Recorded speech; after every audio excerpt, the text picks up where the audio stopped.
사람을 위한 기도의 참된 의미를 한번 좀 보도록 하겠습니다. 사람을 위한 기도는 네 가지 내용으로 구성되어 있네요.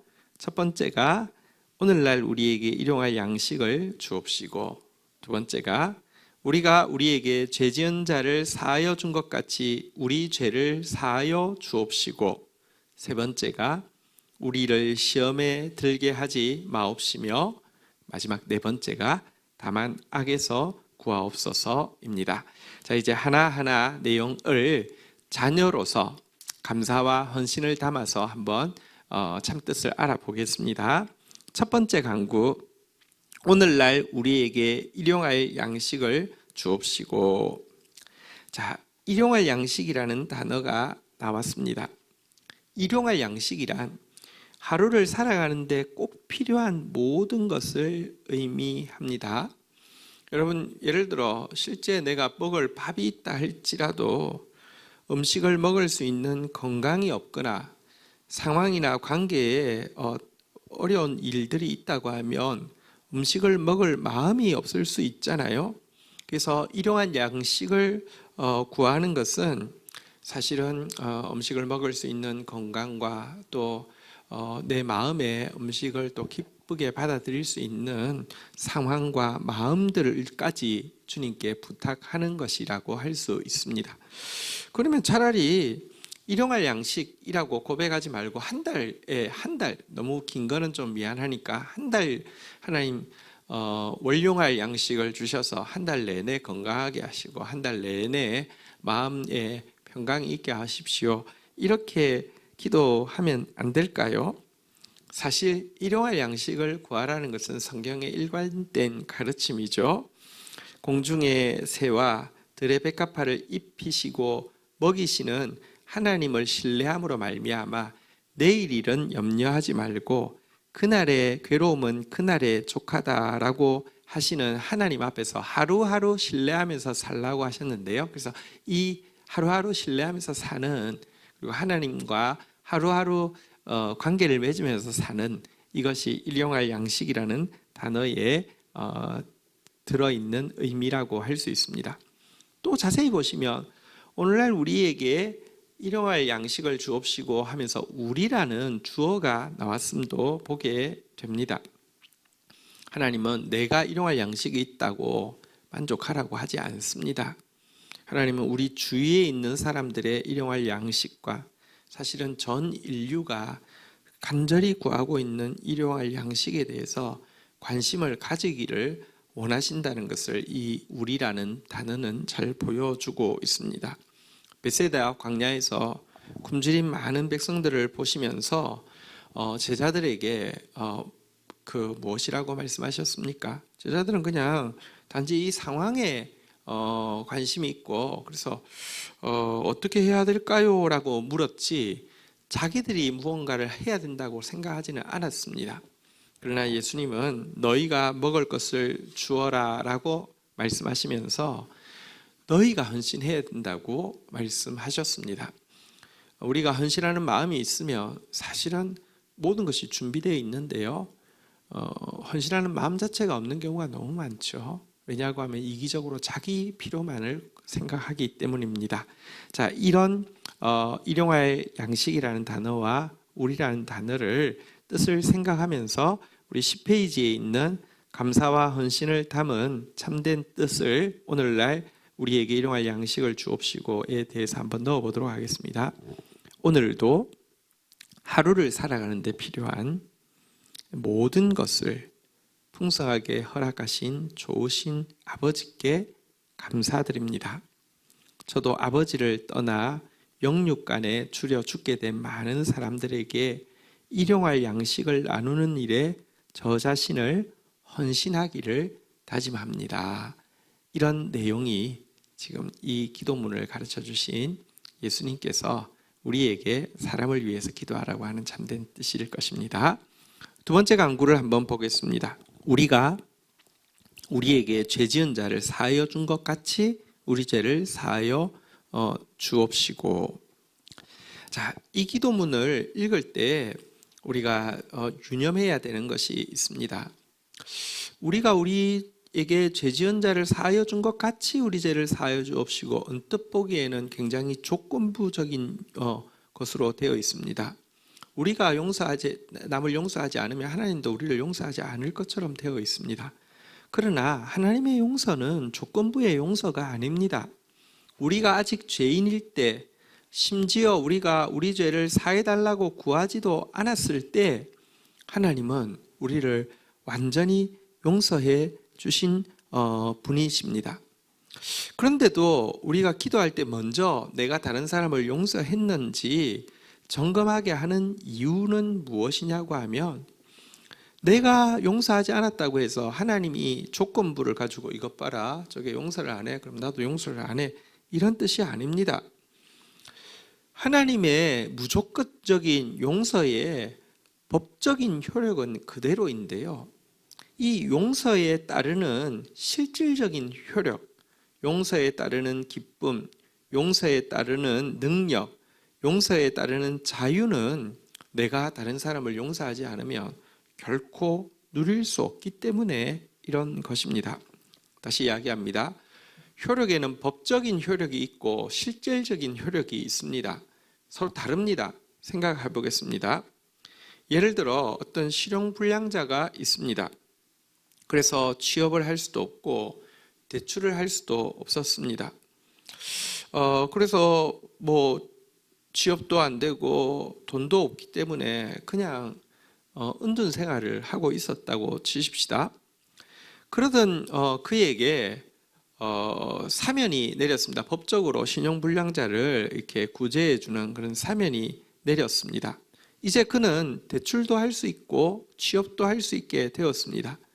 그런데 그가 이미 그 외톨이 생활에 익숙해져서 구직을 하려고도 하지 않고 은행에서 새로운 일을 하기 위해서 자금을 대출을 받으려고도 하지 않는다고 하면 법적인 효력은 여전히 유효하지만 실질적인 효력은 이 사면이 나오기 전과 후에 차이가 하나도 없지 않습니까? 마찬가지입니다. 용서도 마찬가지입니다. 용서에 법적인 효력이 있는가 하면 용서에 따르는 실질적인 효력이 따로 있습니다. 용서 받은 사람에게는 기쁨이 있고요, 용서받은 사람에게는요 평안이 있고요, 용서받은 사람에게는 능력이 있습니다. 용서받은 사람에게는 자유가 있습니다. 그런데 하나님이 용서하셔도 우리가 다른 사람을 용서하고 있지 않으면 법적인 효력은 유효할지라도 실질적으로 용서에 따르는 기쁨도 자유도 평안도 능력도 누릴 수 없게 된다는 것입니다. 그래서 우리는 이 용서하는 것, 기도함에 있어서 다른 사람을 용서하는 것 굉장히 중요합니다. 하나님께서 무조건적인 용서를 주셨다는 것 정말 감사해야 될 제목이지만, 또 동시에 우리가 다른 사람을 용서해야 된다는 것, 이것은 나 자신을 위해서라도 내가 용서에 따르는 그 능력과 기쁨과 평화와 자유를 누리기 위해서라도 필요한 것이고요. 또 사실 용서하는 것은 합당합니다. 생각해 보시면 다른 사람이 나에게 피해를 끼친 거 적지 않습니다. 그런데 그거 우리 예를 들면 나에게 남이 피해 끼친 게 있다고 치십시다. 그거 우리 법원에 고소해서 나에게 정신적으로 심리적으로 끼친 피해를 내가 정당한 재판을 통해서 고스란히 다 받는다 하더라도 솔직히 그거요 한 얼마 정도 받을 수 있을까요? 정신적 피해로 1,000만 원 받을 수 있을까요?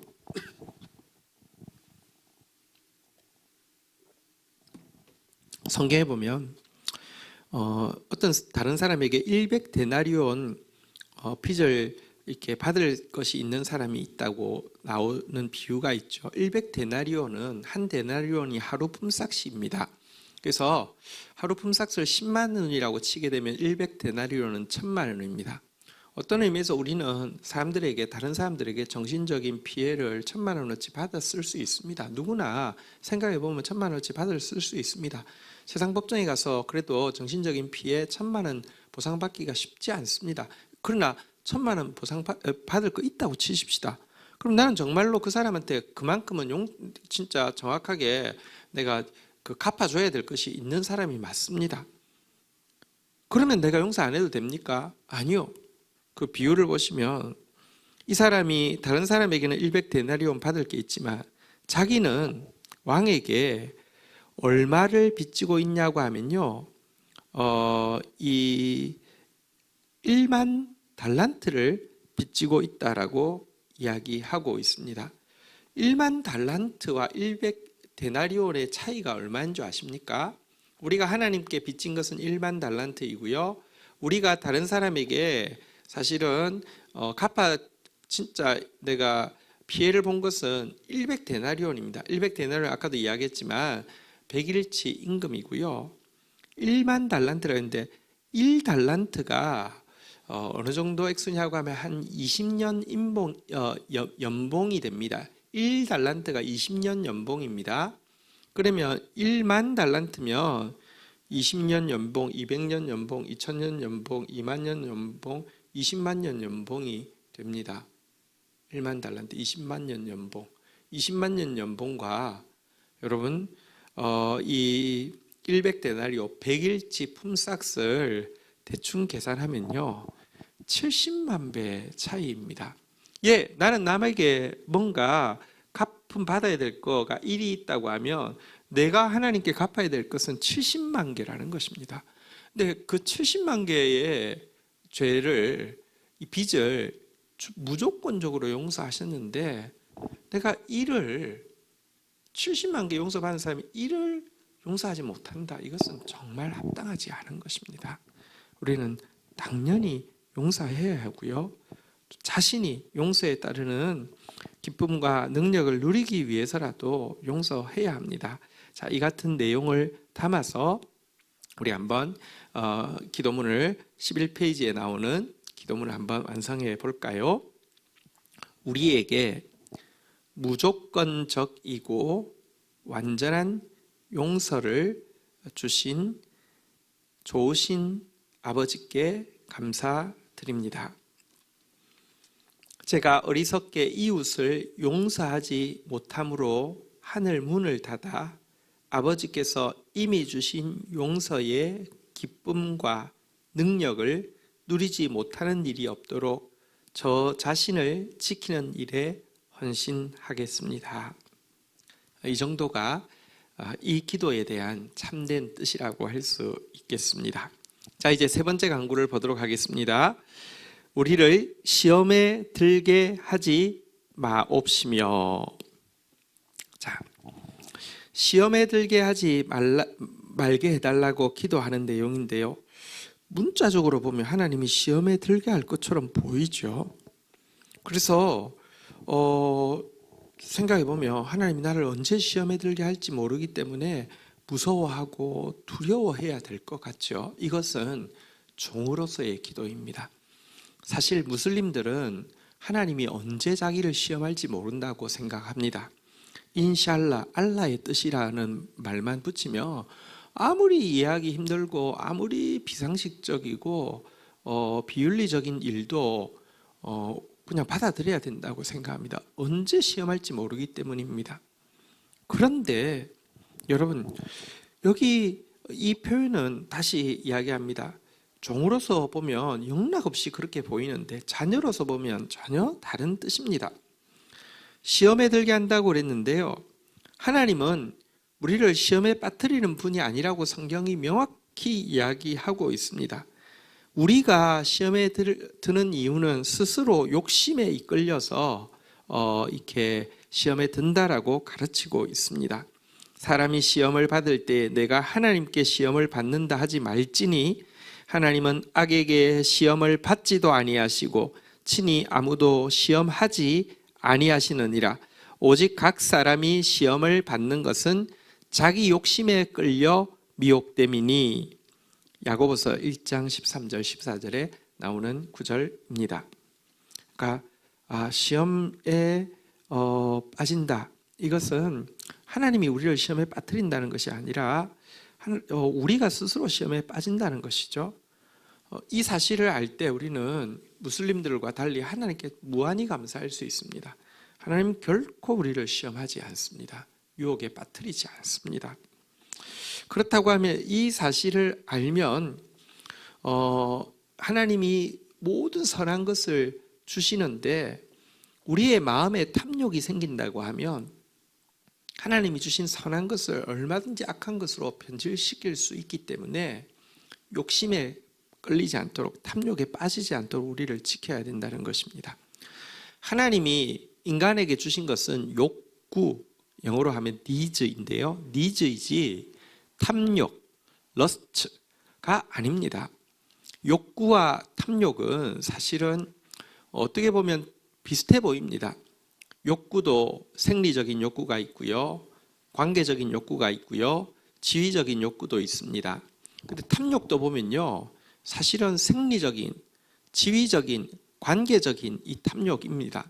똑같은데 차이가 뭐냐고 하면 욕구는 충족이 되고요, 탐욕은 절대로 충족이 되지 않습니다. 하나님 우리가 무엇이 생리적인 욕구, 무엇이 먹어야 될 때 먹을 것을 구하라고 했고요, 그럼 주십니다. 관계적인 욕구, 우리가 사랑받고 사랑하는 거 하나님이 원하시기 때문에 구할 수 있고요, 채워주십니다. 지위적인 욕구, 우리가 건강하게 리더십을 발휘하고 건강하게 내 영역에서 가치 있는 기여를 하기 원하는 거, 이거 하나님 주신 욕구입니다. 니즈. 인간은 그게 있어야 살아갈 수 있기 때문입니다. 이것은 하나님이 채워주십니다. 근데 탐욕은 무엇이냐고 하면요, 사단이 일그러뜨려 놓은 거예요. 여러분, 내가 의식주는 필요하지만 집의 의식주가 필요하다고 해서 아파트를 100채 무한대로 가지고 싶은 것은, 이것은 결코 건강한 욕구가 아니라 자기와 다른 사람을 함께 파괴하는 탐욕이라는 거예요. 관계도 마찬가지입니다. 건강하게 사랑받고 사랑하는 관계가 아니라 누군가를 조종하려고 하고 통제하려고 하고 내 마음대로 하려고 하는 것, 이것은 사단이 일그러뜨려 놓은 관계에 대한 욕구라는 것입니다. 또 한 가지, 지위에 대해서도요, 건강하게 내가 리더십을 발휘하고 기여하려고 하는 게 아니라 내 교만의 근거로 삼고 싶고 내가 좌지우지하고 싶고, 이것은 사단이 일그러뜨려 놓은 탐욕이라는 것입니다. 하나님이 주신 것은 선한 것인데, 근데 우리가요, 우리 마음을 잘 지키지 못하면 탐욕에 빠져서 하나님 주신 선한 것들을요 다 망가뜨립니다. 이게 시험에 든다는 단어의 의미입니다. 이 사실을 알고 나면 우리가 이제 11페이지 하단에 나오는 감사와 헌신을 담은 기도문을 한번 작성할 수 있을 것입니다. 한번 작성해 볼까요? 우리를 결코 시험하지 않으시고 항상 선한 것을 주시기를 기뻐하시는 하나님께 감사드립니다. 저도 또한 제 마음에 욕심이 생겨 하나님께서 주시는 모든 선한 선물들을 악한 것으로 변질시키지 않도록 제 마음을 지키는 일에 헌신하겠습니다. 네, 이 욕심으로부터 내 마음을 지키는 것, 이것이 바로 우리가 해야 될 헌신이고요. 그러나 하나님은 너무 선한 분이시고요, 결코 우리를 시험에 일부러 빠뜨리시는 분이 아니시라는 사실이 감사할 제목이죠. 자, 이제 드디어 마지막 사람을 위한 기도 마지막 부분을 한번 보도록 하겠습니다. 다만 악에서 구하옵소서. 자, 이건 무슨 뜻일까요? 악에서 구해 주십시오. 무슨 공포 영화 같은 데 보면 이렇게 막 아주